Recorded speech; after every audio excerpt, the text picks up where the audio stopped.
Bonjour, bienvenue au cours de physique générale de l'EPFL.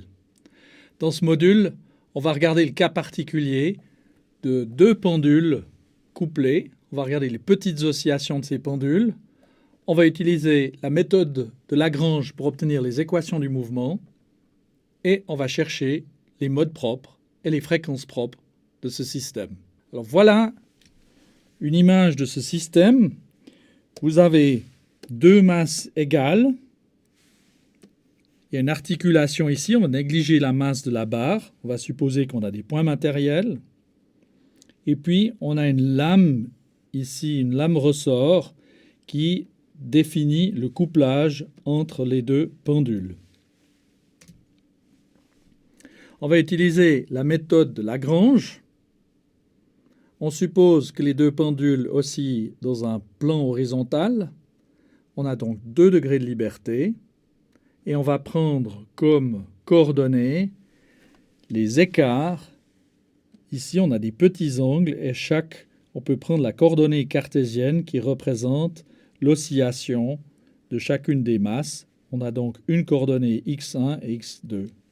On va prendre des masses égales, ce qui va grandement simplifier le calcul de la matrice dynamique.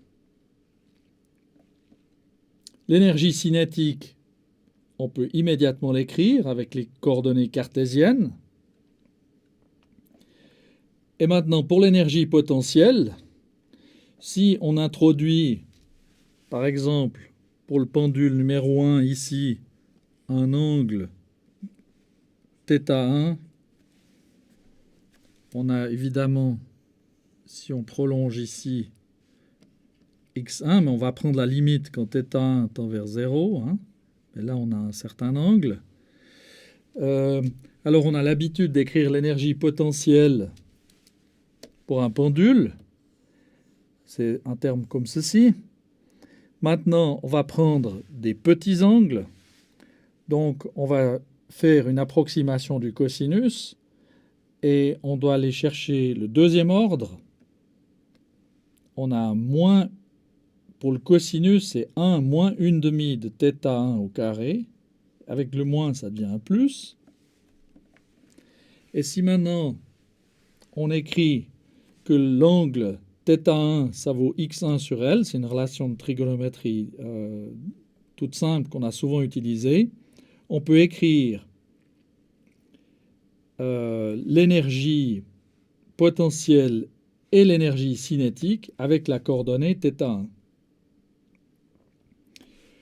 Pour le couplage qui est défini par cette lame vibrante, on va modéliser le système avec l'expression la plus simple qu'on puisse imaginer pour représenter cette action-là. Et je propose de prendre simplement un terme comme ceci. On verra qu'en effet, ce terme donne lieu à un couplage qui est linéaire, qui donne lieu à des équations linéaires et qui représente bien les effets qu'on cherche à modéliser. Pour calculer le Lagrangien, je vais l'exprimer avec les coordonnées x1 et x2. Donc j'ai l'énergie cinétique ici. J'ai l'énergie potentielle de la masse 1, ici, exprimée avec la coordonnée x1. Le potentiel pour la masse 2 a la même forme, c'est ce terme-là. Et puis le terme de couplage, il apparaît ici avec un terme k x1, x2.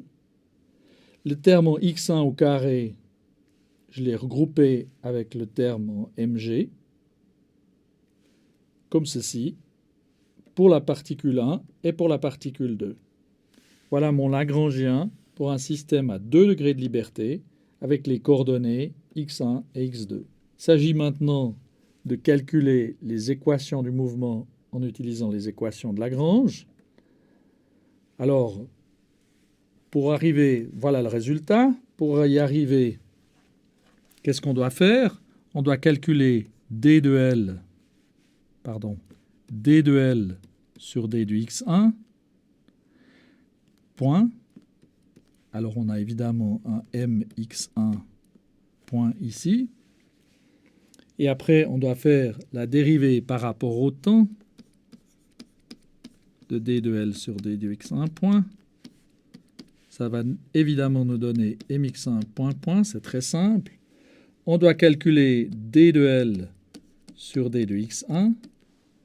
Alors il y a un terme qui vient ici, k plus mg sur L fois x1, avec un signe moins. Et ce terme-là donne aussi un terme kx2.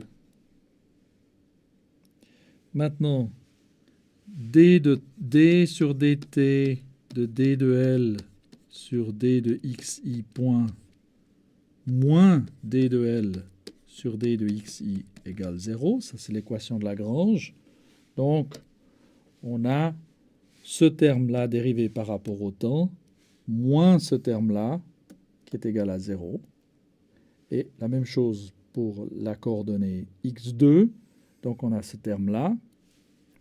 Vous remarquez que si on n'avait pas ce terme de couplage, s'il n'y avait pas ce terme-là, ici, on aurait une équation pour x1 seulement, et là pour x2 seulement. On pourrait résoudre pour l'un et pour l'autre indépendamment, ce qui complique les choses et qui rend la physique plus intéressante et qui rend compte des phénomènes qu'on observe quand on étudie des pendules couplées, c'est ce terme-là. Ce terme-là couple les deux équations du mouvement. Alors, suivant la méthode générale, on a ici les équations du mouvement. On va chercher des solutions, les modes propres, qui sont des vecteurs x1, x2, qui aussi a une pulsation oméga donnée. Alors on écrit des amplitudes A1 et A2, on dérive deux fois par rapport au temps, ce qui fait apparaître un moins oméga carré. Alors ici j'ai mis plus parce que j'ai passé ces termes de l'autre côté du signe égal. J'ai écrit ça sous forme ces équations-là, ces termes-là sous forme matricielle. Et j'ai donc ici ma matrice dynamique. Maintenant, on a simplement un coefficient m. On n'a pas besoin de se préoccuper plus avant de l'existence de ce coefficient-là.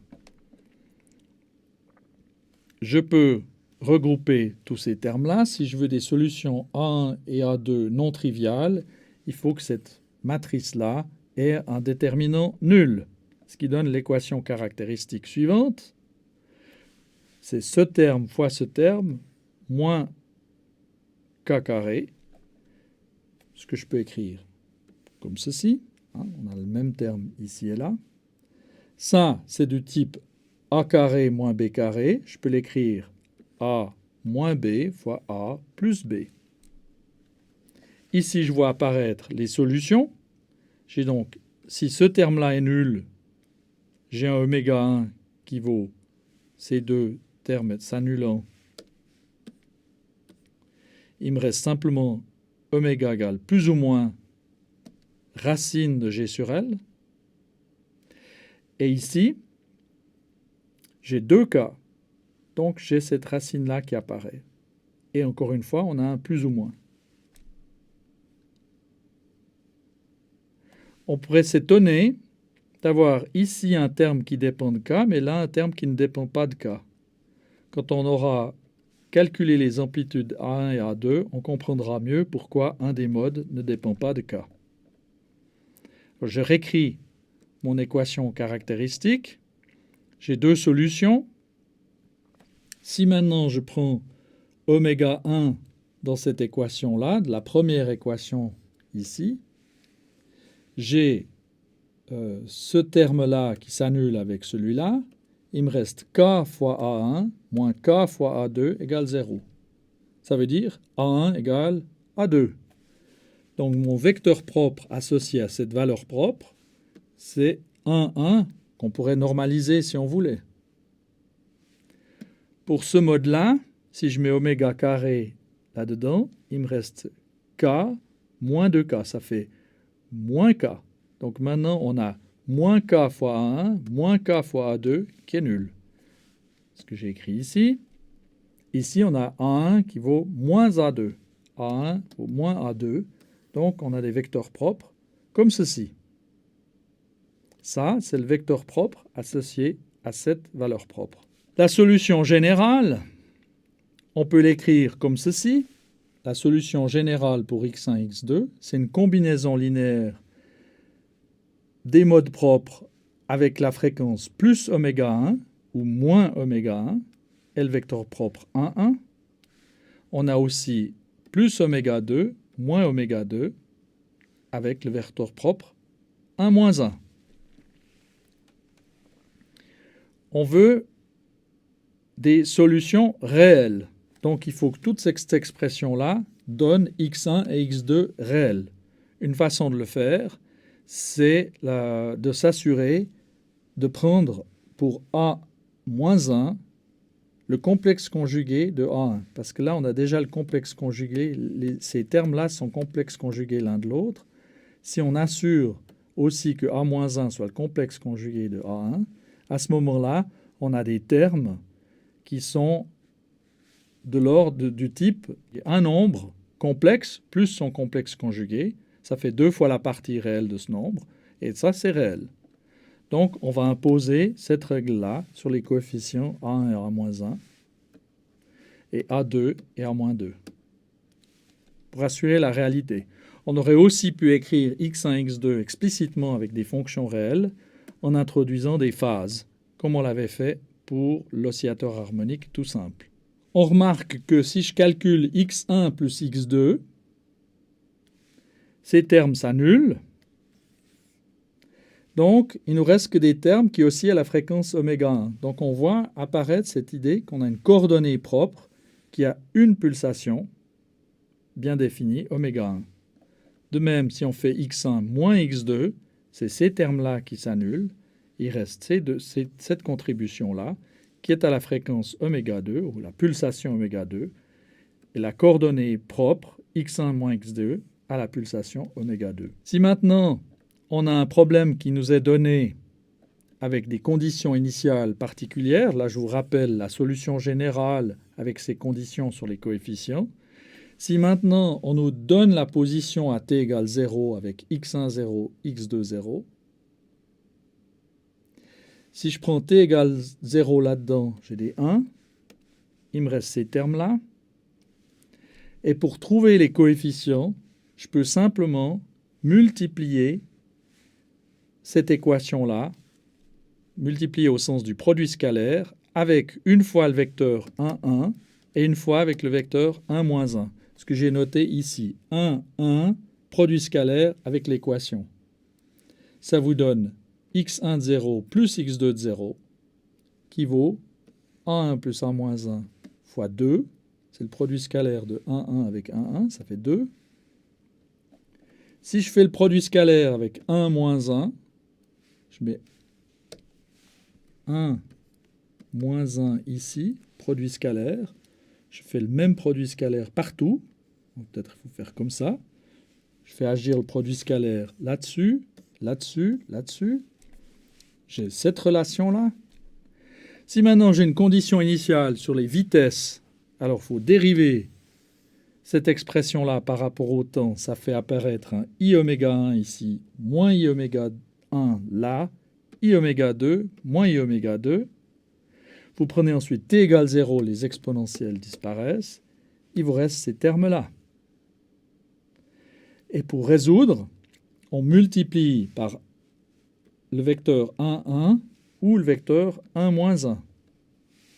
En multipliant par le vecteur 1, 1, on obtient V1, 0 plus V2, 0. Avec 1, moins 1, on a V1, 0 moins V2, 0.